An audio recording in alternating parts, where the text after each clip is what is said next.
very good experience to find yourself being told that you're not quite there yet on 680, so you keep on going, and you end up in San Jose. And then you turn around and try to rush back. But somehow the Lord got us here. Everything that could have been thrown against us on the road was car trouble and everything else, so we're very grateful to be here.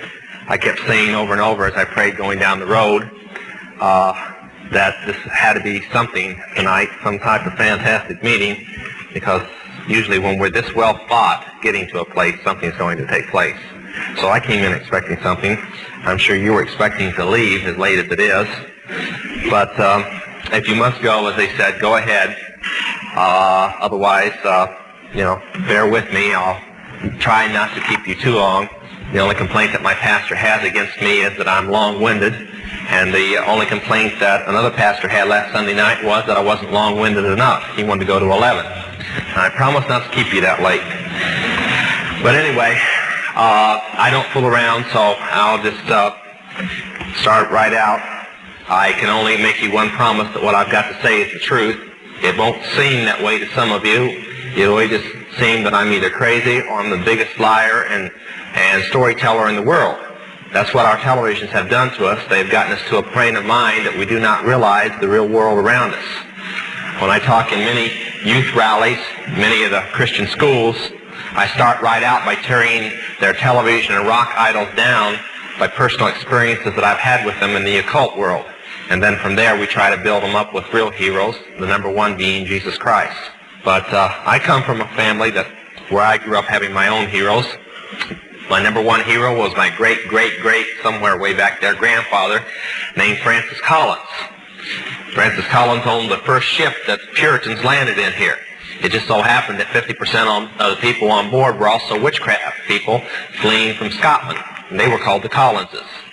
They were all his family, and that's how all witchcraft came to the United States. So when I grew up, I was being trained how great my family was, that it was the second most important family in the Illuminati and the occult world, and that someday I'd be very important and so on. So I had my own heroes. And television didn't help much. The reason I'm so down on television is I grew up around the television world, on the insides of it. When I was just a teenager, Hollywood paid for my way out to California so that I could bring a couple diaries that belonged to my family that I had inherited by will as the last male heir of the Collins family. If you wondered why that fits with Todd's, the Collins family changed their name about 100 years ago to Todd to cover up some of the things that they had done. But I'm sure some of you will remember the show Dark Shadows. That was the show that paid for me to come to Hollywood to bring the diaries. Many of the scripts were taken from actual incidences in the diaries. And for instance, Barnabas Collins was based upon a man named Franz Williams Collins, a Revolutionary War hero. When I was growing up in the occult world, we were always taught that we had been somebody else before. It wasn't good enough that we were the person we were now. We always had to be a dozen people that we were before. We had to deal with this life and all the ones we were supposed to have had before and all the ones we were going to have in the future. And I was supposed to be in Franz Williams Collins.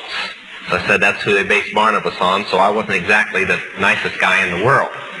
I grew up this way. When I was 13, I was taken into what is called the outer court to be trained as a priest in witchcraft. That had been like your pastor who just stepped off, or better yet, more like the youth director or something.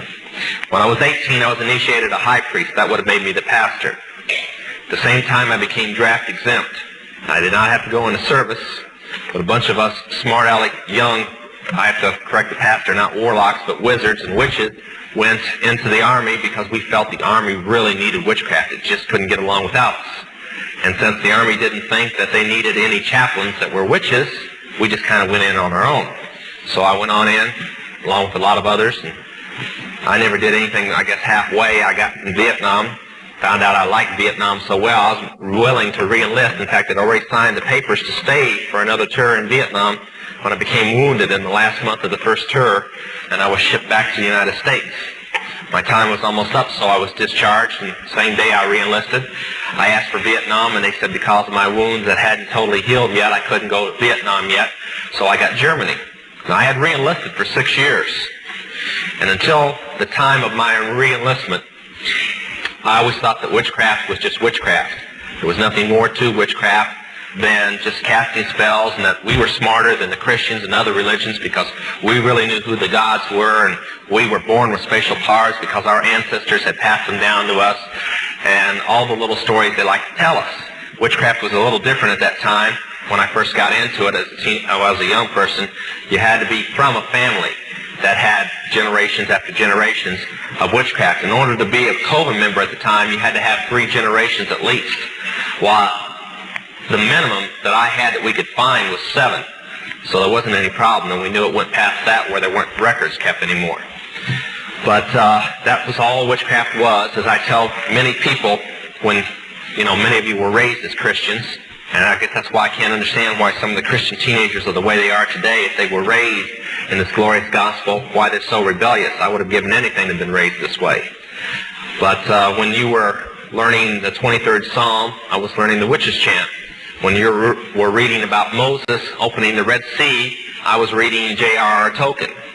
When you guys were learning different memory verses and so on, and the 4 spiritual laws and the 10 commandments, I was happening to read C.S. Lewis.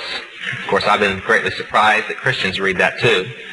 But this is the way I grew up, and this is all I believed in, was just that there were mighty gods and we were special people. We were their priests and priestesses until I re-enlisted. I went to Germany, spent a month home, went to Germany, spent another month. 2 months out of a 6-year enlistment. One night while taking drugs and drinking, I shot and killed an officer in downtown Stuttgart. Now, if there's one thing that the Army does not like, it does not like its sergeants killing its officers. They have a quick cure for that. They threw me in solitary confinement. And as the court-martial proceeded on, and things began to look like I was going to spend the rest of my life in Leavenworth if I was lucky, all of a sudden a riot took place in the stockade, and although I was in solitary confinement, other people were placed in the cell with me. One of the men that was placed in the cell with me had been scheduled to get out that particular day and was held because of the riot. So I kind of talked him in by bribing him a little that if he made a long-distance phone call for me and told certain relatives of mine that I was in trouble, he'd receive some money for it and I'd be a lot happier. So he called collect to Los Angeles and talked to my foster mother, explained what the situation was. And I was sitting back waiting for her to get all these big witches together to cast spells on the judges and make all the officers that were trying me think I was a real nice guy and that it was self-defense and everything was going to be fine. They'd just let me off. Now that's all that I had ever been taught that witches could do. But 3 days later, my cell door opened there in solitary. I stepped out in the light for the first time in 32 days. I heard some very strange words. You are honorably discharged from the United States Army. And the man that was saying them was a senator by the name of William Saxby. He had a congressman with him named Wiley and about 3 or 4 generals, and they were handing me an honorable discharge. And on the discharge papers, it didn't say I was bad, didn't say that I had been in jail, didn't say anything. It gave me all my time and rank, security clearances that I had in my possession, and didn't explain why I still had over 5 years to go in the United States Army. It just discharged me honorably. So I took it and didn't want to argue with him and left and went back to the States and arrived at my home in Columbus, Ohio. I asked my real mother, I have 2 mothers, foster mother and a real mother. I said, what type of spell is so good that it makes senators and generals do what you want? And it's a really good spell. I'd like to learn it. She just looked at me and said, you just don't understand, do you? She said, we didn't cast a spell on them. They're with us. I said, oh, far out. Senators that are witches. She says, no, they just belong to us. And I didn't understand what she was saying. And I said, well, what am I supposed to do now? I'd like to take my old coven back over and so on. So she handed me an envelope that had been waiting there. She had explained that there was one there and one in Los Angeles. They didn't quite know where I was going to show up. I opened the envelope. Very intriguing thing. $2,000 in $100 bills. A lot of money. Also was a one-way plane ticket to New York City. I said, well, what's this for? She said, well, you make a reservation, you get on the next plane, you get out of here and you get to New York City and they'll meet you at the airport. I said, well, who are they? And where did this money come from? She says, you get there and they'll tell you and you'll know who's supposed to meet you when you get there. Now, witches are very curious people. That's why when we do some of the most demonic rites imaginable, and our hair would stand on end and almost turn snow white overnight from all the spooky things. We couldn't wait to get back in there. We were always curious what was going to happen the next. I think that's why some of the people get on roller coasters and like to be scared to death. It's just the way with the witches. They really like spooky things going on, and they can't wait to get back, and this was extremely intriguing. So I got on the plane, and I flew to New York, and I got off the plane. Sure enough, no problem with recognizing who met me. I'd read his books for years. In fact, he's the man who first created Christian witchcraft. His name was Dr. Raymond Buckland, head of the anthropology department, Columbia University. At that time, he isn't now. Graduate of Oxford University, Rhodes Scholar, handpicked by the Rothschilds to lead the Illuminati for him. So I arrived, and he took me to his house, and the next few months he carefully rearranged all my ideas for me. He told me that all the things that I had learned about witchcraft were just stories that we told the lower people. And where I thought there was only 3 levels and I was as high and as powerful as a witch could go, he assured me there were 3 more. I guess I should have backed off then, figured if I was lied to the first time, maybe I'd be lied to the second time. But as I said, witches have an incurable curiosity. They've got to find out everything. So I let him train me, and he explained to me that since I was a male Collins, I was in the Collins family, that I had a position to take. And that there was a board of directors called the Grand Druid Council, which contained 13 of the most powerful witches in the world. And that my place was on that council. And I said, oh, great. When do I take it? And he said, well, somebody just died. I kind of always wondered if he died or they shot him or something. You never can tell in the Illuminati. But he sent me to Los Angeles. I studied for 6 more months with my foster mother, holding kind of a temporary rank on this council, and then taking up to Colorado Springs and initiated. And I do believe that when I testified here at the last time, I explained who the person was that handed me the ceremonial knife for that ceremony, another senator named George McGovern. You might, before the night gets over, start to realize that Washington isn't bad as you thought it was. It's worse. But the ceremony, by the way, was human sacrifice. And the leader of that ceremony that night was George McGovern. That's why when we did the broken cross, we drew his picture into the broken cross as a person practicing human sacrifice. But after the ceremony, I went down to San Antonio and decided that would be the perfect place. And I moved into San Antonio to watch all the drug traffic in the area, and I was given a 13-state area. That totaled out to about 65,000 initiated witches and wizards, priests and priestesses. Now that's just the staff of the church. That's not the congregation. So if there's that many ministers in that area, you can imagine what the population is. In California, whereas most of the Grand Druids have many states like I did, I had 13, California has a Grand Druid all to itself because there's that many witches in California. In fact, it's the most populated area in the world for witchcraft. And the Bay Area just happens to have the most. But anyway, this is where I lived. I only left it 8 times a year to attend what we called council meetings.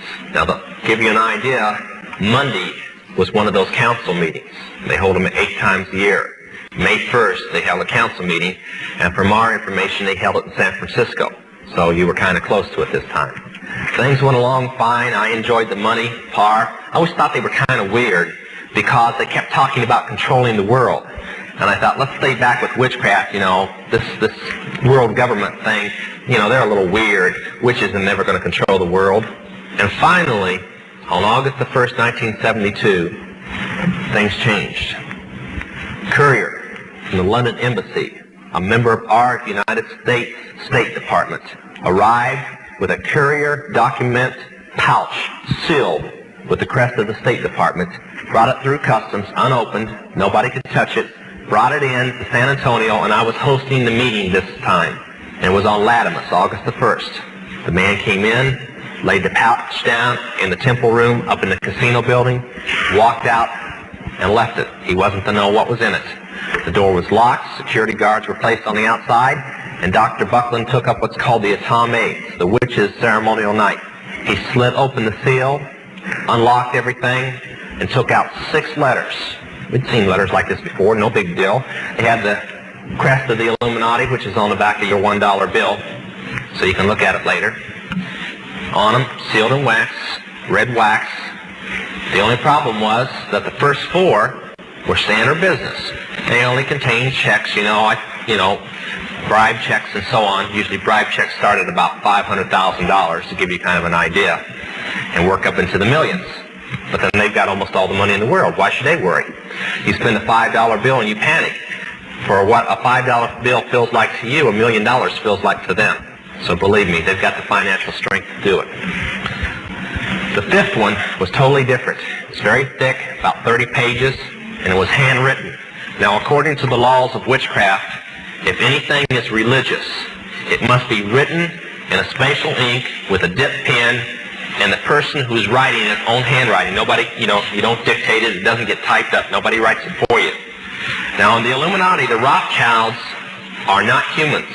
They're not just the richest family in the world. They are gods in human bodies. More or less the counterfeit of what Jesus Christ was when he was on the earth. They're the sons and daughters of Lucifer in human body, and his wife and so on. So that this council that I was on is the private priesthood of those gods. And when those gods talk, the priests listen and the priestesses listen. Then they tell political people. That's why a handful of witches have so much power over so many political people, because they're simply just like a tape recorder for some very powerful people that everybody else considers to be holy and to be gods. So we opened this one in Philip Rothschild's handwriting, and it would have been the same to, well, it was like, the gods sent their own private message. So we opened it up.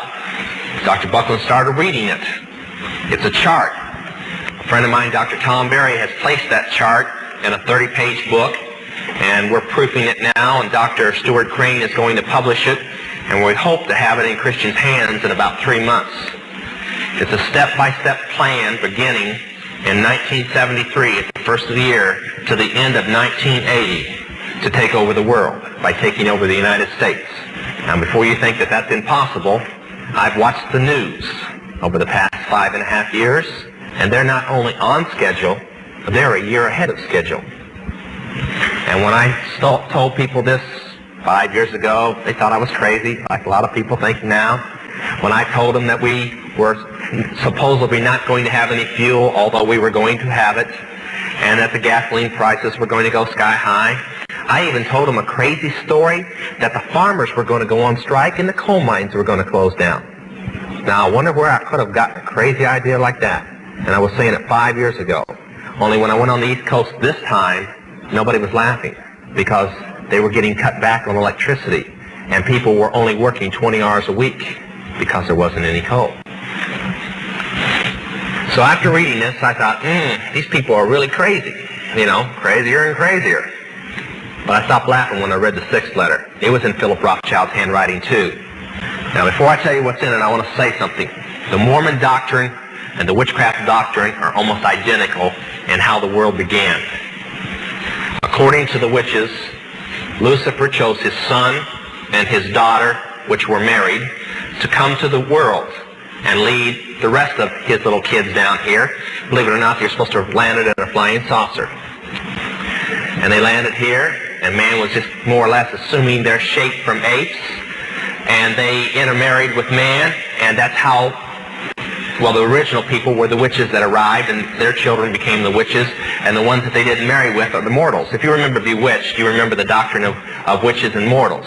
Now, that may seem a little crazy to you, but they firmly believe it. And that Adam, who had the ability to turn back into other lives again, like everybody else did not. Because when the evilness of man settled into the garden, and that's why the garden was bad, there's no original sin according to witches. And Lucifer had planned to come and live on this world along with his children, but he couldn't because of all the evilness of man. And when they say that, I almost feel like they want to write Christians sometimes, the way the doctrine goes. But Adam would come back to bring peace to the world and to unpollute it so his father could come back. Now that's their doctrine. And when the 6th letter said, we have found Adam to be in the world, and he is ready to make peace so that his father can return, I knew enough about revelations in the Christian Bible to say, hey, I'm in the wrong camp. And I asked a very stupid question at that moment. I said, isn't this in the Christian Bible? Now, witches teach that the Christian Bible is an absolute lie, created by the god of evil named Jesus. Okay?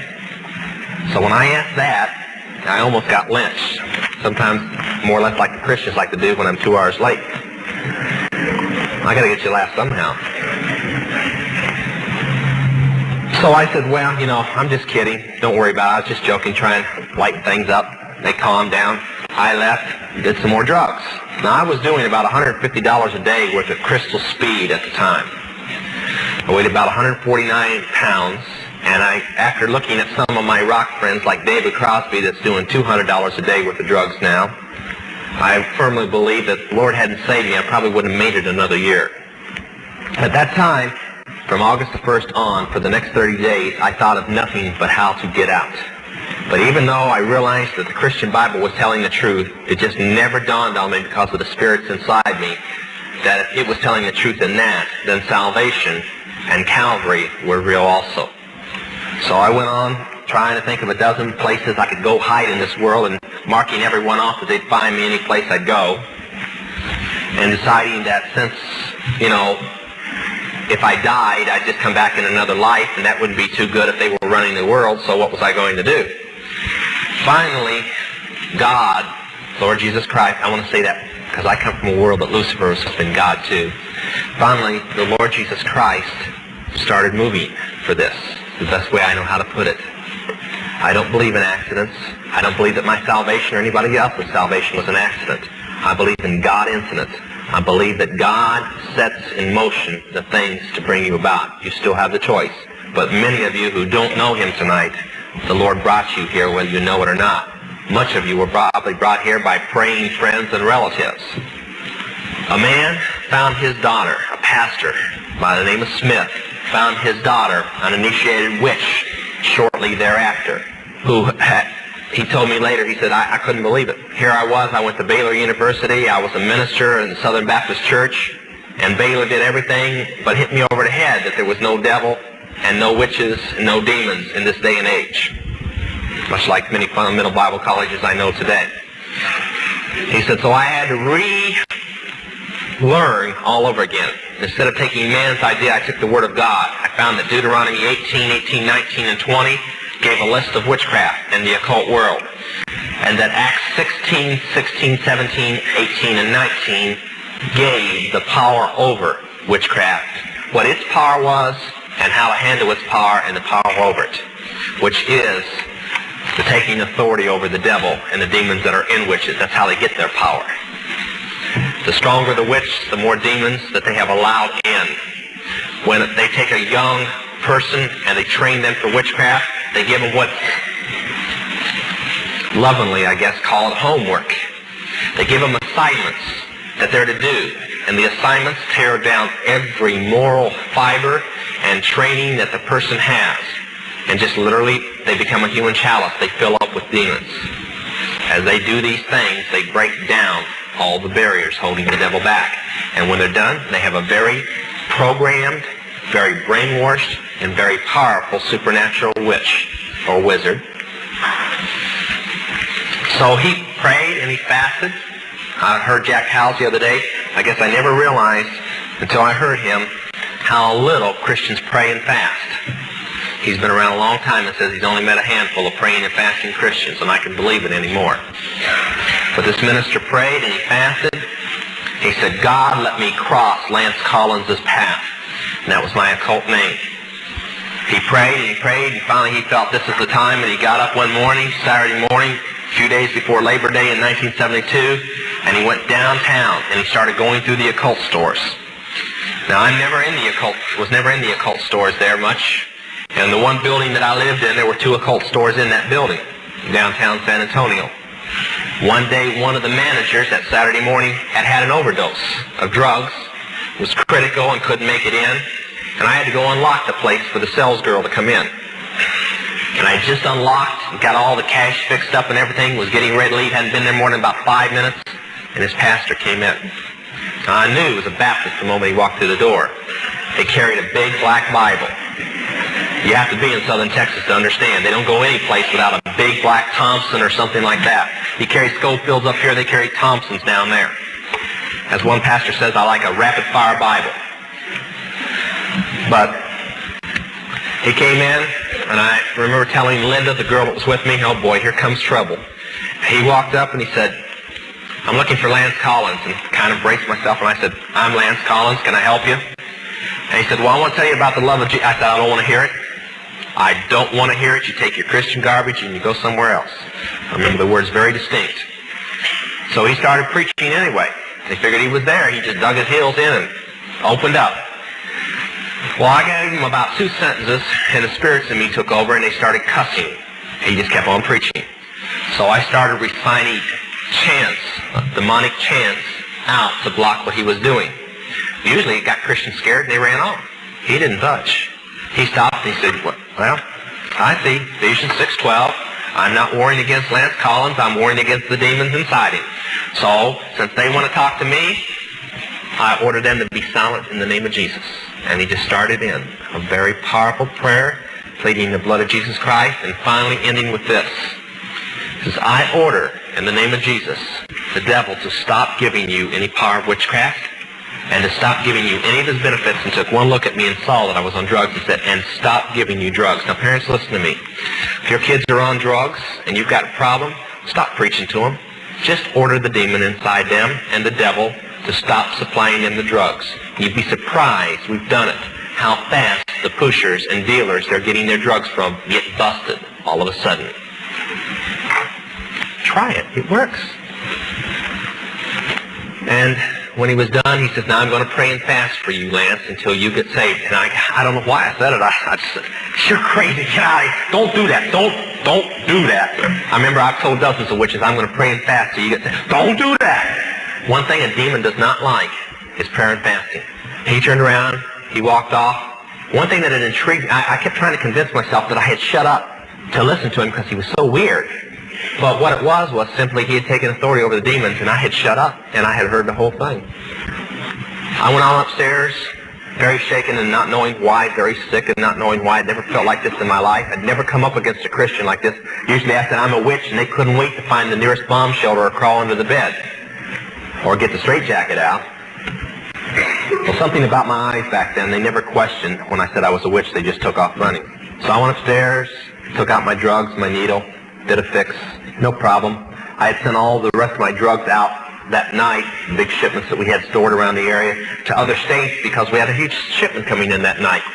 I said, boy, this will teach that dumb preacher. I ought to go over and drop off a kilo of it on his door just to teach him that the devil doesn't exist and I don't get my drugs from the devil and he can't stop me from getting drugs. Besides, there's nothing wrong with drugs. I'm just literally dying, eating away from them. There's nothing wrong with drugs.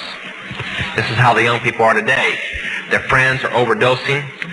I've talked with people, 14 and 15. I said, how many friends do you lose every year? Oh, 10, 20. They overdose on angel dust or something, killer weed, different things. But there's nothing wrong with drugs. I had asked one girl why she was so bummed out. She says, well, this is the 5th girlfriend that's ended up in the mental hospital not knowing who she is from taking acid and having a bad trip. And I said, do you take it? She says, sure, but I don't have any bad trips. There's nothing wrong with acid. When I got saved, I didn't have a friend that either wasn't in jail or wasn't dead. It'll do you something to you to walk into your friend's apartment and see him laying on the floor, needles still in their veins, and dead from an overdose, or from strychnine being added to the drug because they wanted him out of the way. I went on upstairs, as I said, I did the drug. Not to worry, more drugs coming in. Except midnight, my phone rang, and I was still speeding. I hardly ever slept, hardly ever ate. Answered the phone, and I said, yeah, what's going on? Private number, I knew it had to be somebody that knew it. And they told me a story that I didn't like too well.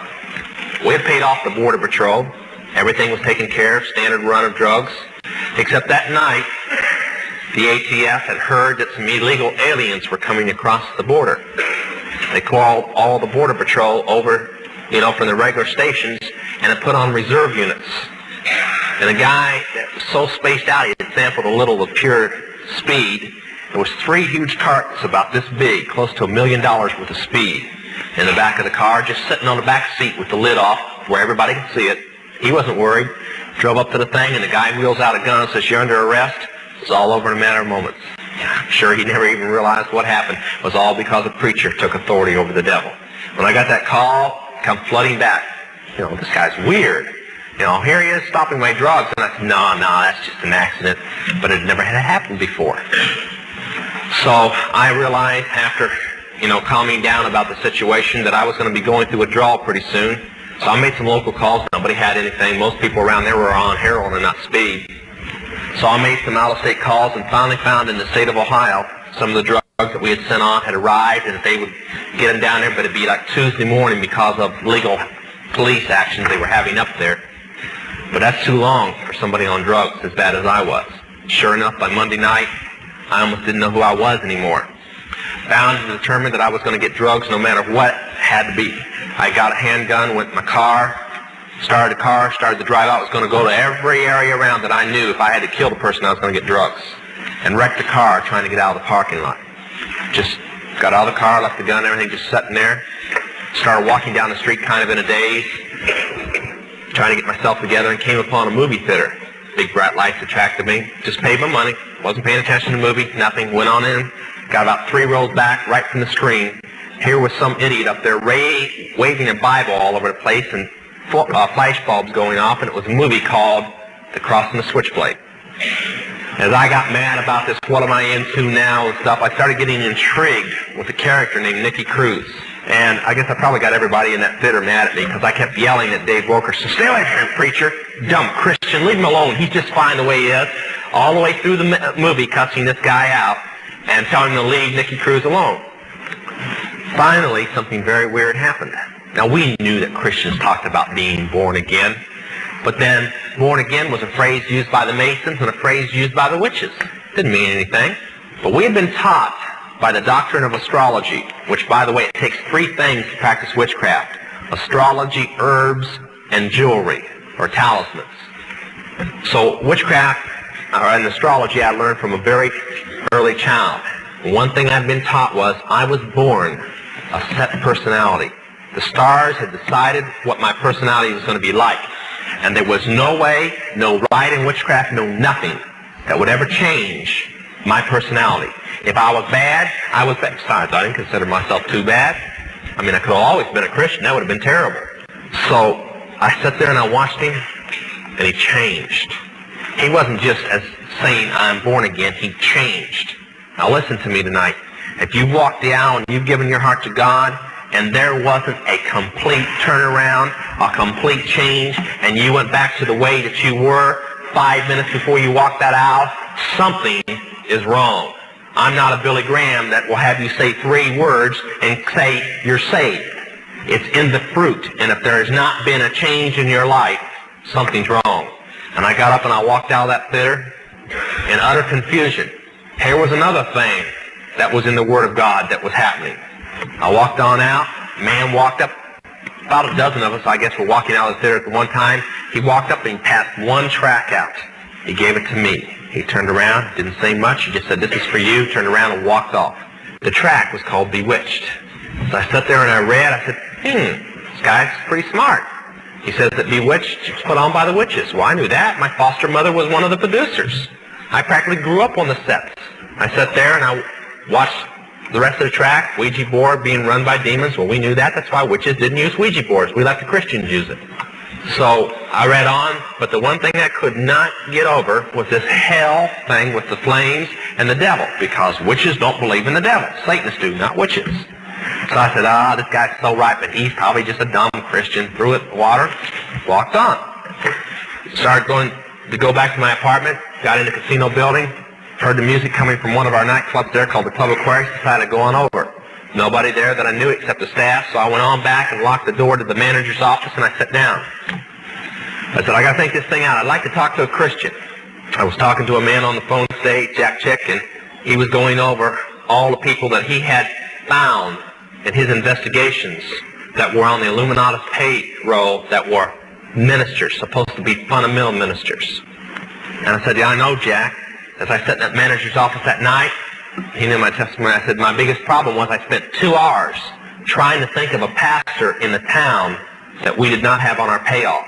Well, there were pastors. That's why I didn't know them, because they weren't on our payoff. And finally, I remembered that just the night before, one of our witches, which was a prostitute in the area, in downtown San Antonio, had come in screaming in the Club Aquarius, and I wasn't in the mood to hear any screaming, particularly from her at the moment, going through withdrawal. But she was complaining that she was going bankrupt. And what the problem was her area was over by the Greyhound bus station, and she'd be over there prostituting, and some idiots from a Christian coffee house would come over and preach to the guys, and she would proposition them. That can really put you out of business. I mean, no serviceman's going to walk off with a prostitute with somebody telling them about hell at the same moment. So she decided we had to do something about the place, and I told her to get lost, but I remembered it. And I said, well, that's only 8 blocks away. It's only 2 in the morning. Nobody'd be in bed at 2 in the morning. Which is the night people, you know. Took off walking on over there. The place had a reputation of its own. Just 3 months earlier, it had been a burlesque place, show bar with strippers in it. The Baptist preacher said, enough is enough. We don't need this down here. He goes in, jumps up on the bar stool, up on the bar, shoves 2 strippers in the middle of their act off the bar, and starts preaching. 15 minutes later, the 2 strippers had pulled the curtains down off the wall, wrapped them around them, kneeling down at the bar, giving their heart to the Lord. They're still Christians this day, by the way. I know them. The man and woman that owns the place is praying, giving their heart to the Lord. 3 members of the 4-piece band are, 2 of the 3 bartenders, and about 15 of the customers. That's a quick revival. I'd like to have that quick. So I went on over there. Now, they had turned the deed to this place when they got saved. This is what I mean about a change in your life. They could have rented the building out. They took the deed, and they gave it to one of the Baptist churches in the area and said, do what you want with it. Just turned it into a Christian coffee house. What better way? So I went over, opened the door, and it was supposed to close at midnight according to sign, but the door was unlocked. So I went on in, and one guy was there, bent over the Coke fountain. You know, they changed the booze over for Coke. That's what some Christians haven't done. And he was sitting there working on the Coke fountain, and I went in, and we started talking. And he started witnessing to me. Now, I have nothing against the 4 spiritual laws or any set plan like the Roman trail or anything like this. They're fine. They've won thousands of souls. But that particular plan didn't mean anything to me. I wasn't even interested in it because, for mainly, I didn't believe totally the Word of God. And I wanted something that would deal with my immediate problems. And I wasn't hearing anything. Finally, he realized that he needed some help, so he called up his pastor. Now, as everybody knows, nobody calls their pastor at 3 in the morning, do they? No, just all the time. So he called him up, and the pastor says, well, we've been praying and fasting for this guy along with some other churches. We'll get right on him. I imagine he probably called up a bunch of people. And he come back and said, now, Lord, this is out of my hands. The man's name was Claude Elmer. He said, this is out of my hands. I don't know the first thing about witchcraft. I don't know the first thing about the devil's kingdom, but you do. And he quoted Luke chapter 10, where the Lord had saw the devil fall from heaven, and we had power over the devil. And he said, now you were there when it happened. You educate me right now. What scriptures do I give this man? And he said, I'd like to read you something. He opened his Bible to 2 Timothy 1:7. It is the best scripture in the world to witness to anybody in the occult. Because when you're in the occult, there's one thing that you do not have. You do not have a mind without fear. 24 hours a day. You live in a nightmare world, and you try to convince yourself by brainwashing yourself that you're not unhappy. And he sat there and he said, God can remake your mind and take away the fear. When he said, take away the fear, I said, let's get with this thing right now. And he started praying with me, and he led me in a prayer of salvation. And I remember when I closed, I said, Lord, I want your forgiveness. I want to miss hell. I believe in it now.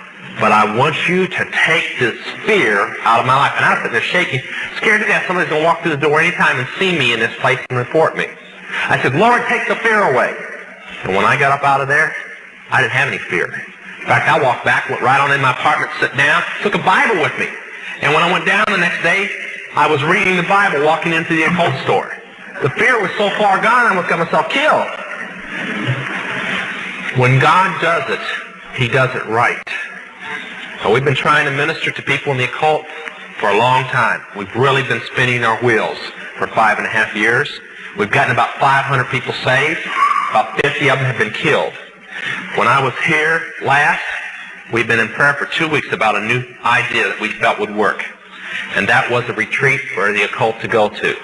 This Monday, on their New Year's Day. Couldn't have been arranged better. We didn't do it on purpose, but it was perfect.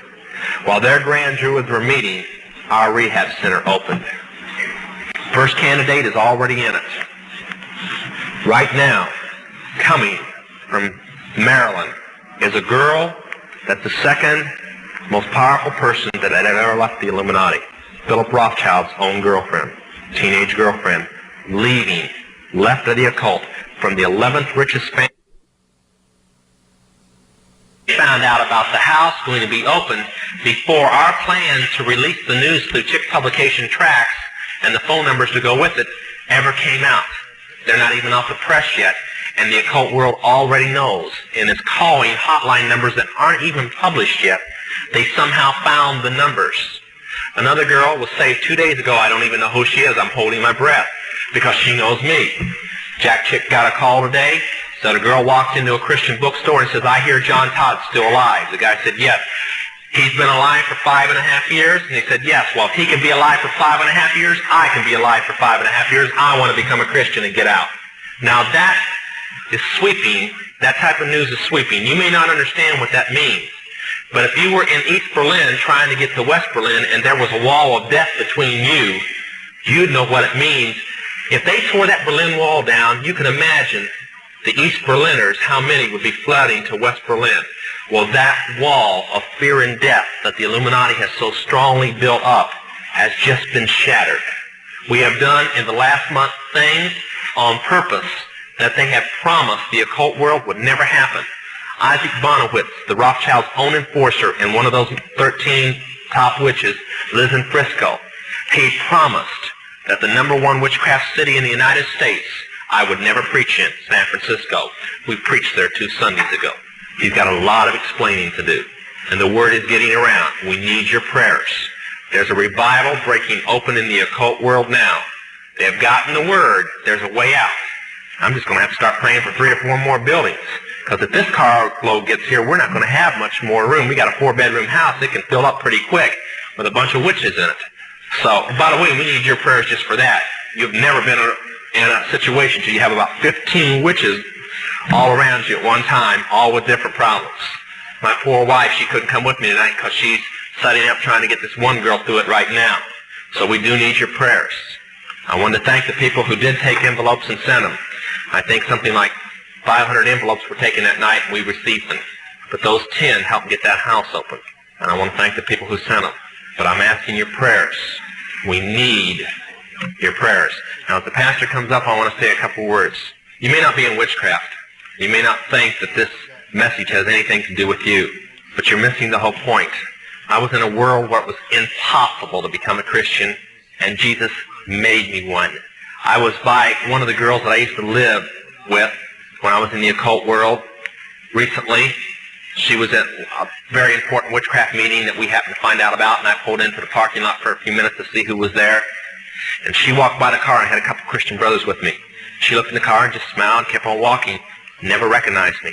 That's the difference between the way I am now and the way I was then. When the Lord changes you, He totally changes you.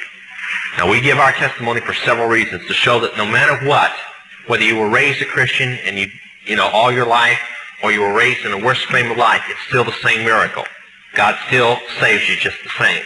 Sometimes I think it's harder to get the PKs and the Christian kids saved than it is the witches. But at the same time, we try to flag you down from going the same direction we went, with drugs. You'll never know the feeling to lose so many friends that should be with you today and so many loved ones because of drugs that we kept convincing ourselves was all right. This isn't some preacher getting up here and telling you that's never been in it. I wished I had a half hour to talk about the worst thing that the occult world ever planned out and carried out. That's called rock music. But I'm going to say 2 quick things. Parents, the rock music does not belong to you, your kids. If your kids are in your home, it belongs to you and you're answerable for it. And if you want to believe they're garbage, that it's all right, and you want to forget things like Kiss saying that their real name is Kings in Satanic Service, and that rock music is actually satanic spells being cast and being planned by the Satanist church, and that's a direct quote, then you go right on ahead. Right now, one of the Manson family girls is in trial, and she said the #1 thing that the occult world used to brainwash them was Beatle music. and rock music. If you want to leave it in your home, I won't go into details why you can't, but if you want to leave it in your home and all the demons that it attracts, fine. If you want your kids to buffalo you, that it's all right. But I recommend you go home today, get a cardboard box, and break the records, and burn those covers, and get it out of your home. And you'd be surprised at how fast your kids come around after they finish throwing their 2-year-old tantrum. But I wish that I had the time more on rock music, but believe me, it is the work carefully planned out in the occult world. We spent $8 million to produce Jesus rock music and pay the man who started it, named Chuck Smith, just because Christians were destroying rock music and we were afraid that it would be banned from the Christian church. So we carefully put it in the form of Christian rock music. So if they would spend $8 million to keep rock music in your hands, then the hardcore rock must be even worse. And it is. I'm going to... Okay, Pastor. I don't mind. I drove all day so I could say these things. I was the manager of Zodiac Productions, which Zodiac Productions, its name's been changed since then. I'm not even sure what they call it now, but it's the largest music conglomerate in the world.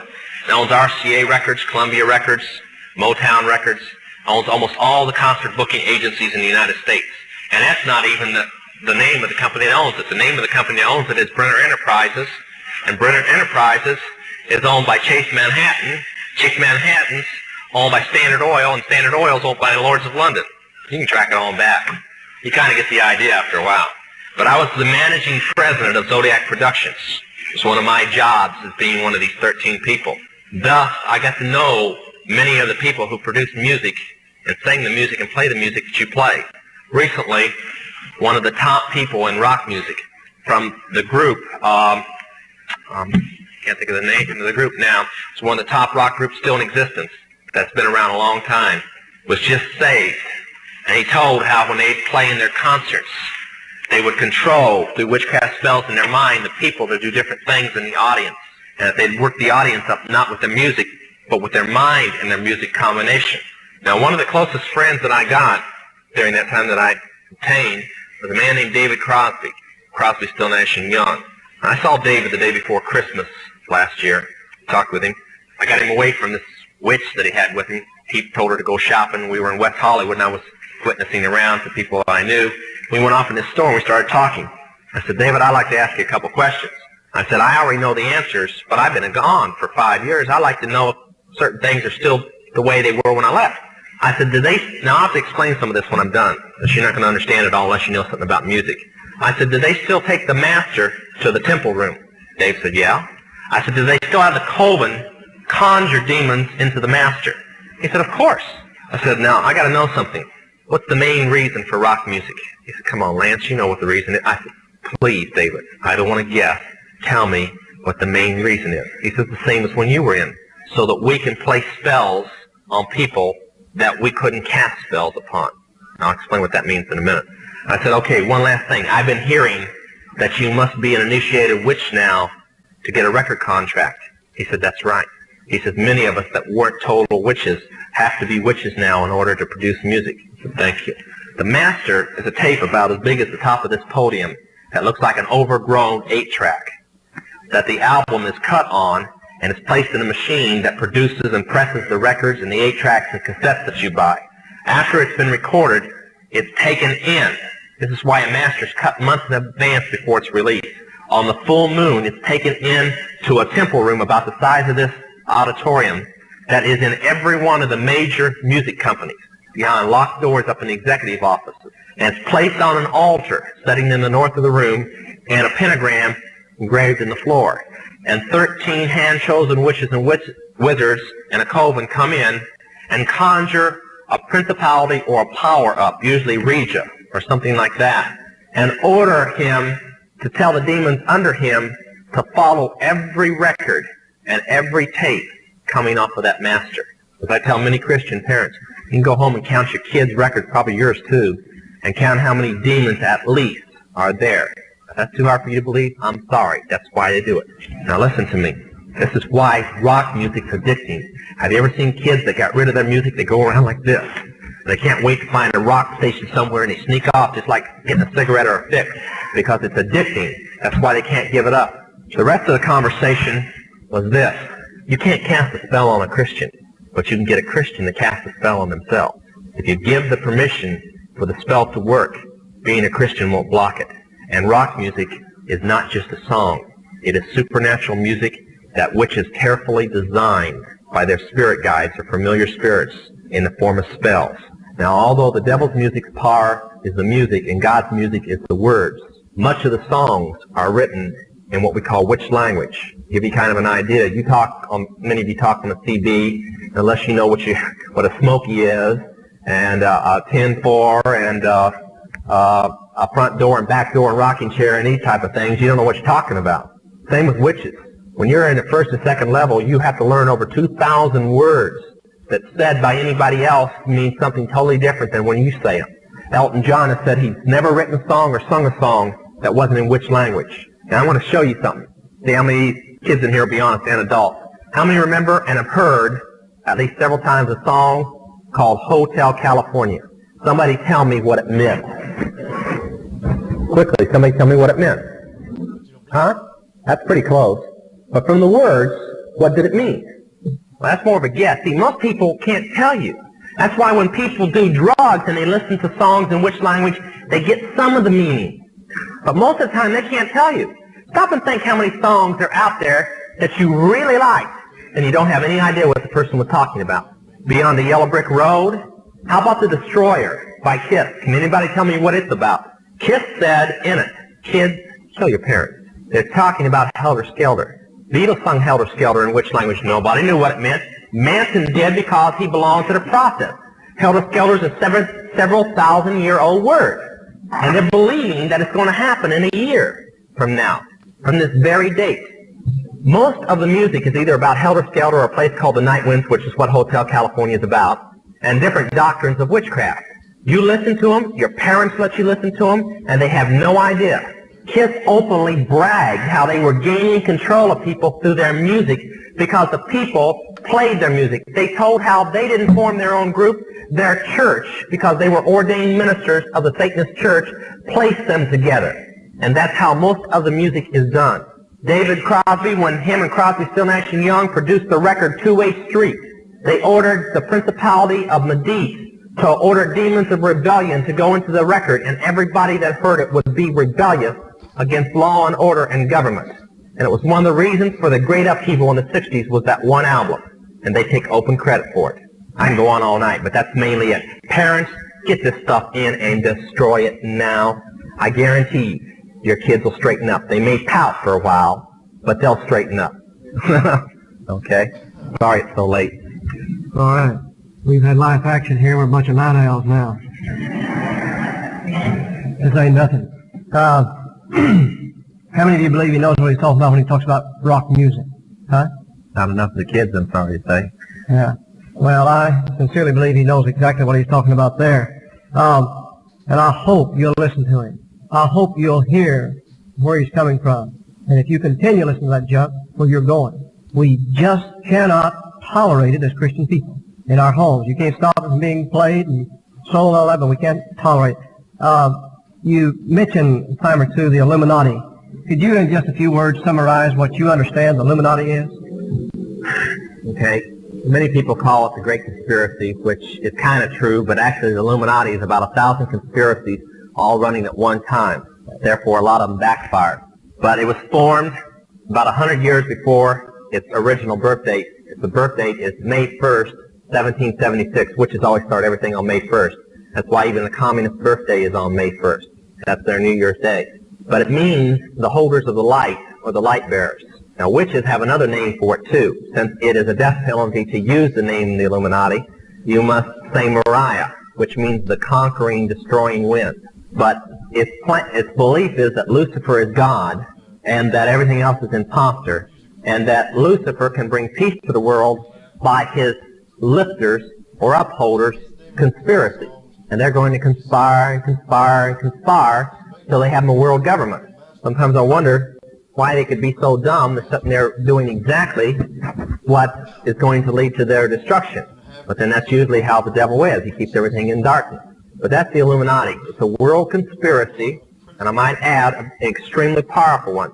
The occult is its religion. Now, many of you are doctors, lawyers, mechanics, construction workers, businessmen, whatever. Most of you are Christians and Baptists, okay? But he's your minister, or at least if you're from this church. And the Illuminati, they all have jobs. But the witches are their ministers. But they're all Luciferians. The witches are the ministers, and they're the church members, and the religion is Luciferianism. Now, the real Illuminati, the organization itself, is financially powerful and politically motivated. Through their finance, they have an old witch's room, which is kind of a saying, a poem. They say, let the kings be kings, let the bankers be bankers, and let the priests be priests. Translated, it simply means that it doesn't matter who rules, as long as the bankers have the money, they'll own the person who rules. And the priest will run the bankers. That's the Illuminati. You mentioned, John, some publication you said might be on about 3 months. What is that again? It's called Riot and Revolution. It's by Tom Berry, a classmate of my pastor, Roland Rasmussen, graduate from Bob Jones, a doctor in divinity. And it takes the plan of the Illuminati for helter-skelter and gaining control of the world. It takes some of my testimony to justify it, and then it gives an answer to Christians what to do during helter-skelter. Now, where did the material come from, and how did he get it? Some of it came from me, and some of it came from another minister named Joe Boyd. Some of it came from Jack Hounds. He's gathered. Also, he had about 20 pages of notes when I met him, which he said he gained by going through about 2,000 books. I think we're on the Illuminati and the Bilderbergers. Okay? Yeah. Satan worshippers believe in Satan. Witches, the lower 3 levels, believe in gods or else God's self, in ESP and so on. They believe in plural gods like the mother goddess Isis and so on. Or the higher levels are Luciferians, which believe in one god and the minor gods being in the Rothschilds. Okay? That's the difference. You mean the average witch is not taught that there is such a being as Lucifer or the devil? Well, for one, when you believe in Lucifer, you don't believe it's the devil. Okay? No, they believe in the mother goddess, which is called by many names, as the poem about her goes. Diana, Isis, Asherah, which was the female side of Baal. And they believe, actually it's Baal worship, there was a male and female god. Asherah, and then the horned hunter of the night is the way he's portrayed in all countries, which is more or less kind of the underworld god, the devil, or whatever. Okay. All right.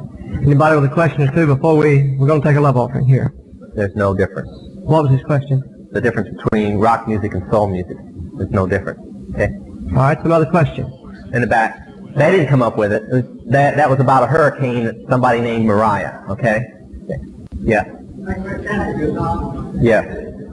What are the 2 things in the Satanic Church, Gnostic, Gnostic, Apostolic, deity, or the Gospel? In the Satanist Church, Christ and Jesus are the same person. Okay?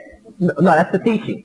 In the Satanist Church, Christ, Jesus Christ, and Satan are the same person.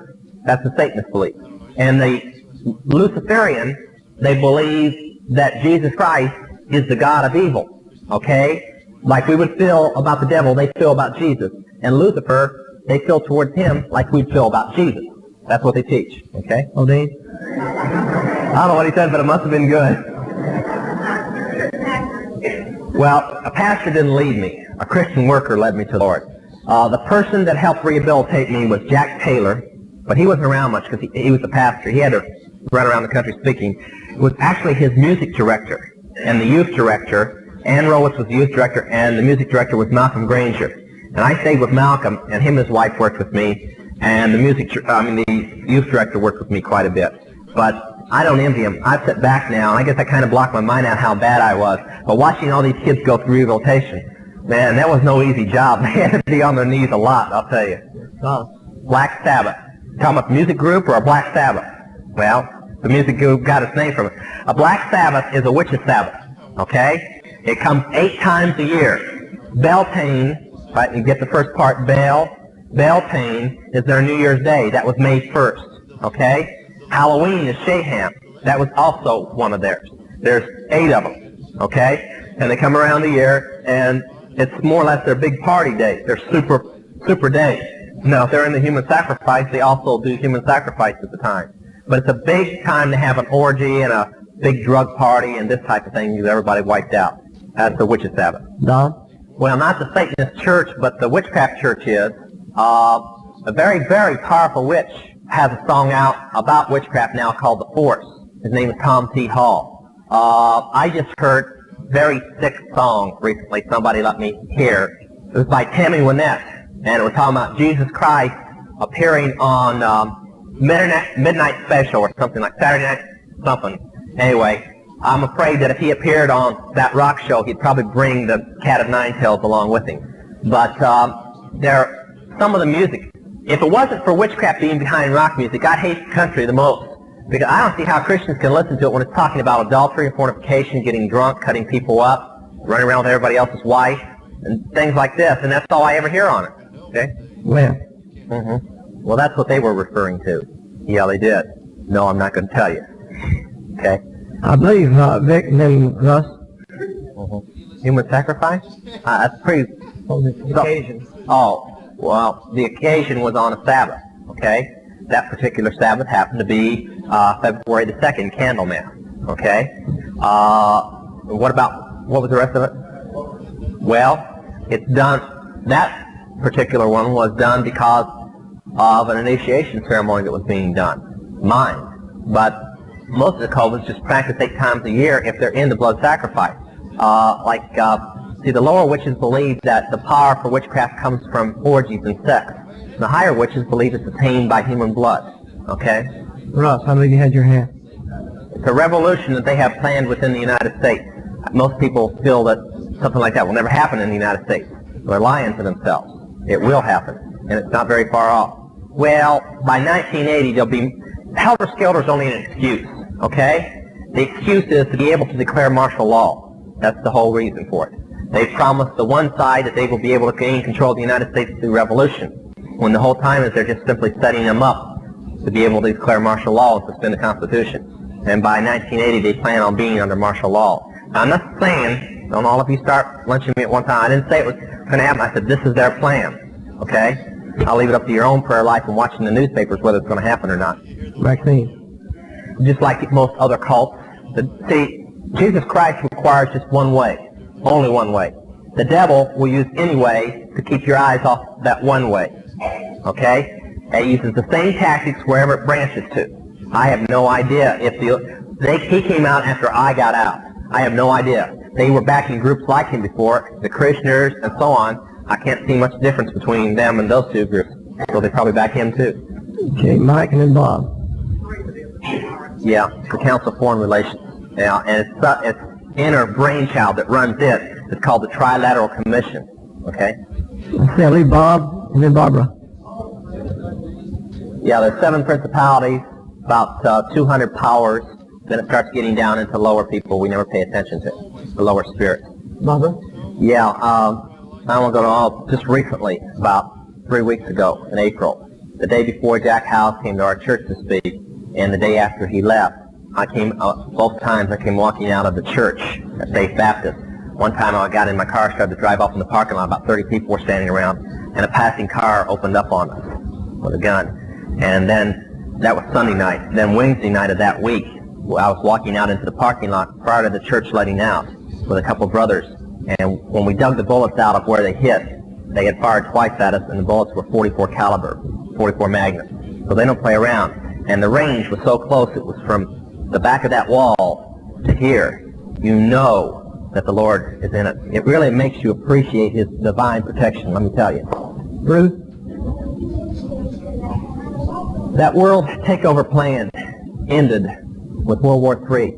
But one of the teachings is that when Lucifer sets up his kingdom, okay, that through World War III, most of the civilized world as it exists now will be in rubble. And the one protected capital that they have purposely kept all missiles away from both sides, is Jerusalem. And they plan on using Jerusalem to set up from there, okay? Do they believe that Adam's original home, or the Garden of Eden, rests where Jerusalem is? So that's going to rule from there. Mike and then Robin, we better let that maybe very quick. The church that I attend and a member of is Faith Baptist in Canoga Park, Dr. Rasmussen. The work where it's at, the house, has got to remain a sound. Okay? Very well. All of our church walk around, people trying to find out where it's at, and everybody shh. So like the unspeakable secret. Okay, everybody knows, but nobody says. He was a member of the Process Church of the Final Judgment, which in California is called Universal Church Triumphant Summit International. They always like these names. Okay. Okay, let's see, Randy. Not anymore. I try to keep out of communication as much as possible with them. My foster mother has a huge contract on my life, and my brother's trying to collect it, so I try to stay away from them. By the way, Randy, you cannot communicate with them. You communicate with demons. They imitate them. They cannot speak to you. Let's see. Yes, brother. Oh, you mean in counting all 8 Sabbaths, say last year, from May 1st to May 1st, probably 500, and that's only a guess. I'm probably way under. Dwayne has one of his books, Chick Publication, I believe it is, and it's made up like a comic book. It tells you, here it is. Broken Cross. That's the one I wrote. This is the one that tells you one of their main methods of how they get victims to offer up in blood sacrifice. All right, Robin, I think we better let this be it. Okay, give me about a minute on this here. Repeat her. Okay, you heard at a Christian school. What one? Oh, high school, okay. You heard that C.S. Lewis was a Christian, right? Okay. First of all, Christian Accelerated Schools, as what I'm about to tell you, have investigated what I said. Christian Accelerated Education, and because of it, are now ordering all their schools to ban Lewis's work. They checked into it very carefully. So did my pastor, because he was getting hit very hard with it. He found everything I said to be true. When a witch is ready to be initiated, she must not just read, but she must study the complete works of Lewis, fictional works. Lewis has said that the way to God is like a hallway with many doors. They all lead to him. Okay? Now, the fictional works of Lewis are very real to witches. They're not fictional, they're history to witches. They really believe them. Okay? They believe their guidelines. Now, Lewis was a member of the Golden Dawn. Now, that's been proven, along with a fellow brother of the same coven named Tolkien, who wrote The Hobbit. They were in the same time. Now, the Golden Dawn is the private church that the Rothschilds must pick every member of that church personally. It's in London. The oldest coven in the world. Okay? That's Lewis. Whether he says he's a Christian or not, that doesn't mean anything. That's where Christians are making their terrible mistake. Could it be that he was like that, and like yourself, he got converted, now he is no longer that? He would have had to tell it. When Lewis' name was on the Golden Dawn records right up to the time that I got out. I mean, there's no betrayal there. He never did leave them. Okay? I want to say something real quick that will answer this. Many people supposedly are getting saved from the Manson family and from other things. Let me tell you something real quick so there will be no misunderstanding. If you come out of the occult, you come out of the Masons, you come out anything of the Illuminati, there's one distinct thing. Anywhere there's a vow of secrecy, that vow of secrecy must be broken. Not in part, complete. When somebody breaks their complete vow of secrecy, they're out. But until they do, they're not out. Okay? Charlene, this is it. That's right. Then a double what? Witch's language. That's exactly right. Okay. Did you hear his question? How do Masons relate to all of this? Okay. Listen closely, you Masons. Council 13 is the highest council in the Illuminati. The council right below it is the Council 33. That's called the Grand Masters. They're the 33 highest Masons in the world. To be a member of the Council 33, you must take a human life in a ceremony to prove your worthiness. We have in our hands copies, and Chick Publications is releasing this in their new book, Angel of Light. Copies of a 32nd, 33rd level book which proclaims Jesus Christ, the God of brutality and sin and evil, and Lucifer, the God of love, beauty, and peace, and the true God. Yeah, a little shocking, huh? Different from the way it's portrayed. But don't be mad at the lower Masons. It also says in the same book that the lower Masons are sheep to be sheared. Now, many Masons are getting saved through our message, lower and higher, because they recognize when I didn't tonight, gave my initiation to become a witch, and my vow of secrecy is the same as theirs, all the way through, the same, no different. Now, Masons were started by the Illuminati. It's all through our history that they're tied with the Illuminati. Their rights are witchcraft rights when witchcraft had to go underground. We've had people come in and tear up their membership cards and get right with the Lord. Mainly because, if you didn't know this, Charles Finney was a Mason, and when he got saved, he said, I can't be a Mason and be a Christian. It is impossible because the vows I must take are non-Christian vows. Okay? People are getting saved right and left, and they all have one thing to say. When they leave the Masons, the reason they didn't leave before is they were afraid of what the Masons would do to them. Now, if it is a good group, why are people afraid to leave it?